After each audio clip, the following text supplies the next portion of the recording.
एक होटल में पुलिस की एक टीम चोरी के केस की इन्वेस्टिगेशन करने पहुंचती है। गिरीशंकर इस टीम का सबसे चालाक और समझदार पुलिस वाला है, जो कि अपनी खूबियों के चलते कई केस सॉल्व कर चुका है। उसकी इस काबिलियत के कारण सब उसके काम करने के तरीके की तारीफ करते हैं। पलक झपकते ही गिरी इस चोरी के केस को सॉल्व कर देता है और अपने सीनियर्स की तारीफ का हकदार बनता है। समझदार और चालाक होने के साथ साथ गिरी बहुत गुस्से वाला भी है। गिरी को सबसे ज़्यादा गुस्सा तब आता है जब कोई उसे नीचा दिखाए या उसको गलत साबित करे। इसी गुस्से के कारण गिरी कई बार मुसीबत में फंस चुका है। गिरी केरला के एक छोटे से गांव नेडुमपुरा में अपनी मां के साथ रहता है। गांव के लोगों के साथ गिरी का बहुत प्रेम है। वहीं कुछ लोग ऐसे भी हैं जो गिरी से नफरत करते हैं और उससे जलते हैं। सुरेश गिरी के ही गांव का एक लोकल पार्टी का नेता है। पॉलिटिकल कनेक्शंस होने के कारण सुरेश पूरे गांव में गुंडागर्दी करता है और सब उससे डरते भी हैं। एक दिन गिरी सुरेश को होटल में मिलता है और सलाह देता है कि वो अपनी लड़ाई झगड़े बंद करे, क्योंकि गांव की कबड्डी टीम के कुछ प्लेयर्स ने उसकी कंप्लेंट की है। सुरेश उसे जवाब में गुस्से से बोलता है कि वो अपने काम से काम रखे और उसके मामलों में टांग न अड़ाए। ये सुनकर गिरी को बहुत गुस्सा आता है, पर वो उनके सामने मुस्कुराकर वहां से चला जाता है। गिरी के गांव में एक लक्ष्मी नाम की लड़की भी है, जिसे गिरी की माँ बहुत पसंद करती है और किसी हद तक गिरी भी लक्ष्मी को पसंद करता है। एक दिन जब गिरी घर आता है तो उसकी माँ उसे बताती है कि लक्ष्मी के घर में आज फिर पूजा रखी है।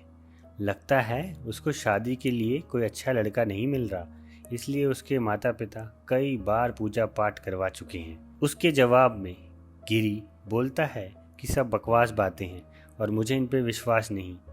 गिरी की माँ मजाक मजाक में बोलती है, अगर तुम्हें इन बातों पे विश्वास नहीं तो तुम्हें क्यों नहीं लक्ष्मी से शादी कर लेते। और गिरी इस बात को भी मजाक में उड़ा देता है। अगले दिन गिरी अपनी टीम के साथ एक मर्डर इन्वेस्टिगेशन के लिए जाता है। वहाँ एक लाश पेड़ से लटकी है, जिसके आसपास काफी भीड़ है और मरने वाले का परिवार रो रहा है। सीनियर इंस्पेक्टर पिल्लई गिरी को बोलते हैं कि इस केस को सॉल्व करने में कोई कमी नहीं रहनी चाहिए। अगले महीने मैं रिटायर हो रहा हूँ, उससे पहले ये केस सॉल्व हो जाना चाहिए। जिसके जवाब में गिरी उनको बोलता है कि आप चिंता ना करें सर, ये एक क्लियर सुसाइड का केस है, इसमें सॉल्व करने जैसा कुछ भी नहीं। अगले दिन मरे हुए आदमी की अंतिम संस्कार की तैयारियां शुरू होती हैं। क्योंकि इस इंसान की मौत सुसाइड से हुई है, इसलिए अंतिम संस्कार के लिए किसी दूसरे पंडित को बुलाया जाता है। जो बात उनके गांव के पंडित को बहुत अजीब लगती है। सीआई पिल्ले की रिटायरमेंट के दिन पुलिस स्टेशन में एक छोटे से प्रोग्राम की तैयारियां की जाती हैं। उस दिन गिरी एक लड़के को अरेस्ट करता है और ड्रग केस के लिए जेल में बंद करने को बोलता है। सीआई पिल्ले के पूछने पर गिरी बताता है कि इस लड़के ने मेरा मजाक उड़ाया था, इसलिए मैं इसे जेल की हवा खिलाना चाहता हूँ। ये बात सुन के सीआई साहब गिरी को डांटते हैं और उसे समझाते हैं कि अपनी पर्सनल चीज़ें इससे दूर रखा करे। इतनी छोटी छोटी बातों पर गुस्सा होने की कोई ज़रूरत नहीं है।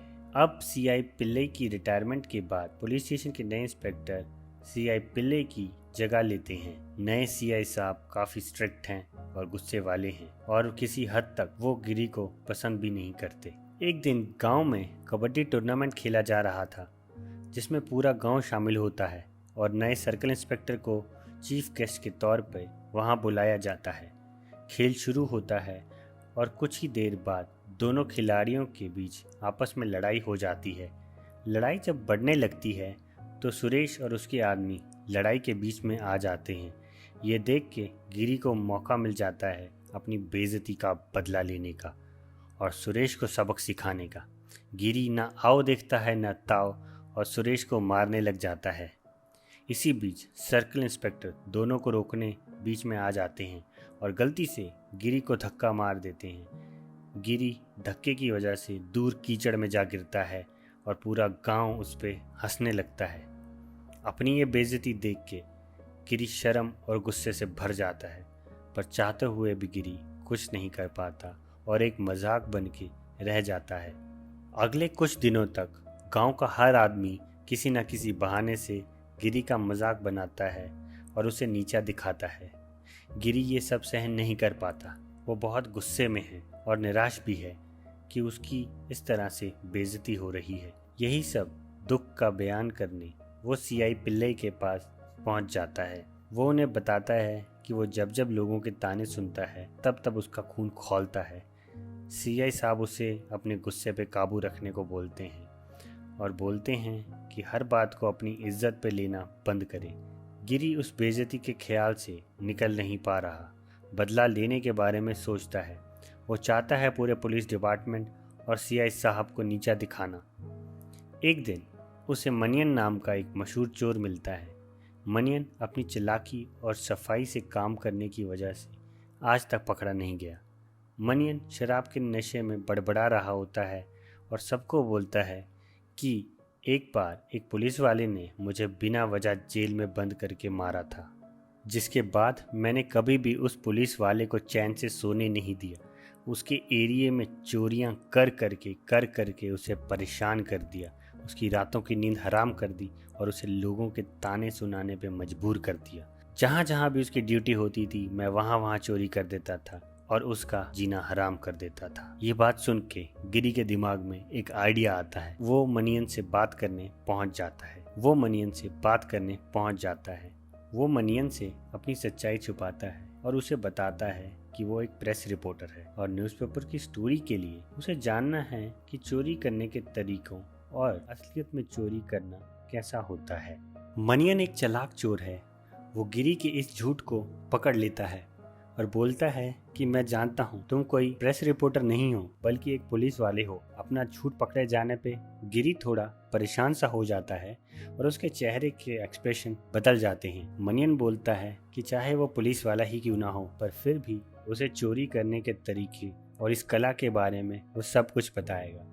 मनियन की बातें अगले कुछ दिनों तक गिरी के दिमाग में घूमती रहती है। उसका सारा ध्यान मनियन की बातों और चोरी करने के तरीकों में लगा रहता है। वो हमेशा इसी सोच में रहता है कि कैसे वो बिना किसी के हाथ आए एक चोरी की वारदात को अंजाम दे। समय के साथ साथ गिरी की गलतियां कम होने लगती हैं और उसका विश्वास बढ़ने लगता है। देखते ही देखते गिरी एक के बाद एक कई चोरियां करता है। पुलिस को समझ नहीं आ रहा कि ये काम किसी एक इंसान का है या किसी ग्रुप का। पुलिस के हाथ कुछ लगता ना देख लोगों का गुस्सा भी बढ़ता जाता है और उनके काम करने के तरीके पर सवाल भी उठा रहे हैं। ये सब देख के गिरी बहुत खुश होता है, मानो पुलिस को नीचा दिखाना ही उसका मकसद हो। इसी बीच एक दिन गिरी सीआई साहब के पास एक आइडिया लेके पहुंचता है। वो बोलता है कि क्यों ना हम किसी दूसरे आदमी को चोर बना के जेल में डाल दें। इससे लोगों का गुस्सा भी कम हो जाएगा और उन्हें असली चोर को ढूंढने का थोड़ा टाइम भी मिल जाएगा। गिरी के दिमाग में क्या चल रहा है किसी को नहीं पता, पर अब वो कुछ बड़ा प्लान कर रहा है। इस काम के लिए गिरी मनियन को चुनता है। वो चाहता है कि मनियन सारे चोरी के इल्जाम अपने सर पे ले ले और पुलिस की पकड़ में आ जाए। बदले में उसे कुछ पैसे भी देता है और यकीन दिलाता है कि कुछ दिनों में वो उसे वहां से निकाल लेगा।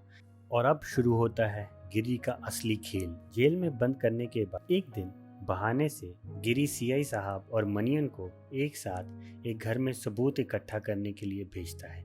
ये वही घर है जहाँ कुछ दिन पहले चोरी हुई थी और सही मौका मिलने पे मनियन वहाँ से भाग जाता है। पुलिस की गिरफ्त से इतनी आसानी से एक चोर का भाग जाना डीएसपी साहब को बिल्कुल पसंद नहीं आता और वो सीआई साहब के साथ साथ 2 और लोगों को सस्पेंड कर देते हैं। इसके साथ ही गिरी पुलिस के मुंह पे बड़ा थप्पड़ मार देता है और अपनी बेइज्जती का बदला लेने में कामयाब हो जाता है। पुलिस स्टेशन से निकलते हुए सीआई साहब गिरी को वार्निंग देते हुए कहते हैं अब उन्हें गिरी का खेल समझ आने लगा है। एक दिन बैंक में रामास्वामी नाम का आदमी गिरी को मिलता है। बैंक अधिकारी मजाक मजाक में रामास्वामी को बोलता है कि वो ज़्यादा पैसे घर पे ना रखे क्योंकि आजकल चोरियां बहुत हो रही हैं। जिसके जवाब में रामास्वामी बोलता है कि किसी चोर की इतनी हिम्मत नहीं कि वो मेरे घर में चोरी कर सके। ये बात सुन के ही गिरी के कान खड़े हो जाते हैं, मानो उसे किसी ने फिर से चैलेंज कर दिया हो। वहीं दूसरी तरफ सस्पेंड हुए तीनों लोग गिरी का प्लान समझने की कोशिश करते हैं। उन्हें पता चल चुका है कि यह सब गिरी का प्लान था, पर वो ये अभी भी नहीं समझ पाए कि आखिर ये सब उसने अकेले कैसे किया। सीआई साहब उनको मनियन का पता लगाने को बोलते हैं। बैंक में हुई घटना के बाद गिरी बेचैन है। रामास्वामी की बातें उसे परेशान कर रही हैं, मानो उसे किसी ने नया चैलेंज दिया हो जिसे उसे पूरा करना ही है। गिरी एक ऐसी दिमागी बीमारी से जूझ रहा है जिसमें किसी के भी उकसाए जाने पर वो अपने आप को कंट्रोल कर नहीं पाता और ना चाहते हुए भी वो चीज़ें कर देता है जो उसे नहीं करनी चाहिए, और ना चाहते हुए भी वो रामास्वामी के घर चोरी करने पहुंच जाता है। घर के अंदर घुसने पे रामास्वामी उठ जाता है और गिरी का चेहरा देख लेता है। हड़बड़ाहट में गिरी वहां से भाग जाता है। पकड़े जाने के डर से गिरी घर पहुंचता है और शहर छोड़ के भाग जाता है और तमिलनाडु के एक छोटे से शहर के एक छोटे से होटल में जाके छुप जाता है। कुछ दिन होटल में बिताने के बाद गिरी को अपनी माँ की बहुत याद आने लगती है। उसे एहसास होता है कि वो एक बूढ़ी माँ को अकेला छोड़ आया है। ये बात उसे अपने गांव की तरफ जाने पर मजबूर कर देती है। आधे रास्ते पहुंचने पर उसे पुलिस की एक गाड़ी मिलती है और उसे अपने साथ ले जाती है। गिरी को लगता है कि अब उसका पर्दा फाश हो चुका है और वो पकड़ा गया है। पर जब गाड़ी रुकती है तो वो देखता है कि एक पेड़ पर रामास्वामी की लाश लटकी हुई है और गिरी के होश उड़ जाते हैं। उसे अपनी आंखों पर यकीन नहीं होता। सब इंस्पेक्टर गिरी को बताते हैं कि कल रात रामास्वामी ने सुसाइड कर लिया। यह बात गिरी को बहुत अजीब लगती है। गिरी खुद इस सुसाइड की इन्वेस्टिगेशन करने में लग जाता है। उसे याद आता है कि जिस दिन वो इस घर में चोरी करने आया था उस दिन घर के सामने एक गाड़ी खड़ी थी जिसके टायर के निशान वहाँ अभी भी हैं। उसे शक होता है कि इस केस में कुछ तो गड़बड़ है। गिरी सीआई पिल्लई से बोलता है कि उसे लगता है ये सुसाइड नहीं बल्कि मर्डर का केस है। गिरी सीआई पिल्लई के काफ़ी करीब है और उनको अपने दिल की हर एक बात बताता है। हिम्मत जुटा के गिरी उन्हें सारी कहानी बता देता है, जिसे सुन के सीआई साहब बहुत गुस्से होते हैं और गिरी को थप्पड़ मार देते हैं। सीआई साहब समझते हैं कि गिरी की इसमें कोई गलती नहीं बल्कि वो बीमार है और उसकी ये बीमारी ही उससे चोरियां करवा रही है। इन्वेस्टिगेशन करते हुए गिरी को पता चलता है सारे लोगों की लाश अमावस्या की रात को ही मिलती है, जिसके बाद सीआई पिल्लई बोलते हैं कि ये मामला काले जादू का भी हो सकता है। आजकल बहुत से लोग अंधविश्वास में आके मर्डर भी कर रहे हैं। गिरी इस बात को ज़्यादा सीरियसली नहीं लेता क्योंकि उसे लगता है कि आज के टाइम में काले जादू का सवाल ही नहीं पैदा होता। इंस्पेक्टर सुकरम को जब गिरी की पूरी कहानी का पता चलता है तो उन्हें अपने कानों पर यकीन नहीं होता, पर सीआई साहब उन्हें समझाते हैं कि वो हैरान ना होकर इस केस को सॉल्व करने में गिरी की मदद करें। इंस्पेक्टर साहब मान जाते हैं और उन्हें बताते हैं कि कुछ दिन पहले एक लड़की की लाश मिली थी और उसके बैग की तलाशी करने पर पुलिस को एक अजीब सी चिट्ठी उसमें से मिली जिसमें किसी पूजा के बारे में लिखा था। सीआई साहब और गिरी के दिमाग की घंटी फिर से बजती है और बाकी घर वालों से बात करने पर भी उन्हें यह पता चलता है कि उन सब मरने वालों के पास भी एक न एक पूजा की चिट्ठी जरूर थी। अब गिरी को सीआई साहब की बात पे यकीन होने लगता है कि हो न हो ये काले जादू का मामला भी हो सकता है। इस पूजा के बारे में जानकारी लेने गिरी एक बहुत बड़े पुजारी के पास जाता है और उनसे इस पूजा के बारे में पूछता है। पुजारी उसे बताते हैं कि ये पूजा शैतानों के द्वारा की जाती है और बहुत खतरनाक है। उनका मानना है कि इस पूजा में एक इंसान अपनी आत्मा त्याग देता है और उसकी वो आत्मा से पूजा करने वाले को ऐसी शक्ति मिलती है जिससे वो अमर हो जाने का दावा करता है। आज से कुछ सालों पहले जंगलों के बीच इस पूजा को कुछ किन्नरों द्वारा किया जाता था, पर लोगों के विरोध के बाद ये सब काफी समय से नहीं हुआ। पंडित जी बोलते हैं अब इस पूजा को करने वाले लोग बहुत कम हैं। वो बताते हैं कि कुछ सालों पहले इसी आश्रम में हमने एक लड़के को ये पूजा करते हुए रंगे हाथों पकड़ा था और जब उससे पूछा गया कि वो सब ये क्यों कर रहा है तो उसने कहा था कि लोगों की बलि देने के बाद वो उनकी आत्माएं लेगा और हमेशा अमर हो जाएगा। उस लड़के की इस हरकत के बाद हमने उसे आश्रम से निकाल दिया और फिर कभी नहीं आने दिया। गिरी वो पूजा की चिट्ठी अपने गांव के पंडित के पास लेके जाता है और उनसे इस बारे में पूछता है। पंडित जी उसे बताते हैं कि उन्हें इस पूजा के बारे में कुछ नहीं पता, पर उसने मनोहरन को इस पूजा के बारे में बात करते जरूर सुना है। मनोहरन लक्ष्मी के पिता हैं और गिरी के काफी करीबी हैं। गिरी तुरंत उनके पास पहुंचता है और पूजा के बारे में पूछता है। मनोहरन बोलता है कि उसे इस पूजा के बारे में दुराई पंडित ने बताया है और अगर वो चाहे तो दुराई स्वामी से खुद पूछ सकता है क्योंकि वो अभी उसके घर पे ही है और लक्ष्मी के लिए पूजा कर रही है। दुराई पंडित से बात करने पर गिरी का शक यकीन में बदल जाता है और जब उसे दुराई स्वामी में से भी वही सेम खुशबू आती है जो लाशों में से आ रही थी तो उसका शक यकीन में बदल जाता है। पंडित जी गिरी को बताते हैं कि जंगल के बीचों बीच एक जगह है जहां ये पूजा की जाती है और गिरी बिना टाइम बर्बाद किए इस जगह की तलाश में निकल जाता है। जंगल के बीचों बीच पहुंचने पे उसे इंस्पेक्टर का कॉल आता है और वो बताते हैं कि दुर्राई स्वामी मनोहरन की बेटी लक्ष्मी को किसी पूजा के लिए लेके गया है। यह सुन के गिरी डर जाता है। उसे डर है कि कहीं लक्ष्मी के साथ कुछ गलत ना हो जाए। कुछ समय बाद गिरी एक अजीब सी गुफा में पहुंचता है और वहां पहुंचने पर वो देखता है कि दुर्राई स्वामी ने लक्ष्मी को एक रस्से से बांध रखा है। इतने में उसके सर पर कोई जोर से वार करता है और गिरी बेहोश हो जाता है। उसकी आंख खुलने पर वो अपने आप को लक्ष्मी की जगह रस्सी से बंधा पाता है और उसके सामने दुर्राई स्वामी खड़ा होता है। गिरी कुछ समझ पाए उससे पहले वो वहां लक्ष्मी को एक अजीब सी ड्रेस में पूजा करते हुए देखता है।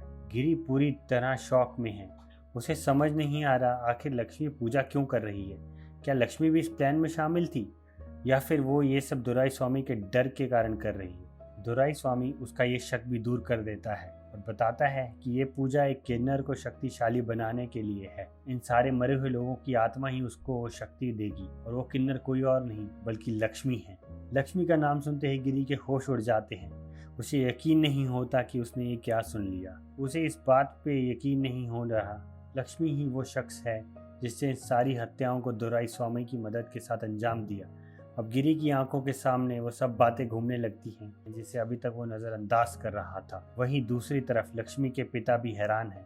उन्हें लगा था कि किन्नर बच्चे का जन्म उनके घर में होना एक पाप है जिसकी भरपाई करने के लिए उन्होंने दुर्राई स्वामी से एक नहीं बल्कि कई पूजा पाठ करवाए। उन्हें नहीं पता था कि पूजा की आड़ में गरीब और मासूम लोगों की जानें ली जा रही हैं। दुर्राई स्वामी और लक्ष्मी मिलके गिरी को मौत के घाट उतारने की तैयारी करते हैं पर किसी तरह वो अपने आप को वहां से निकाल के दुर्राई को मार देता है। इसी तरह एक लंबे समय से चल रहे खूनी खेल का अंत करने में गिरी कामयाब रहता है और साबित कर देता है कि उसके लिए कोई भी चैलेंज बड़ा नहीं है।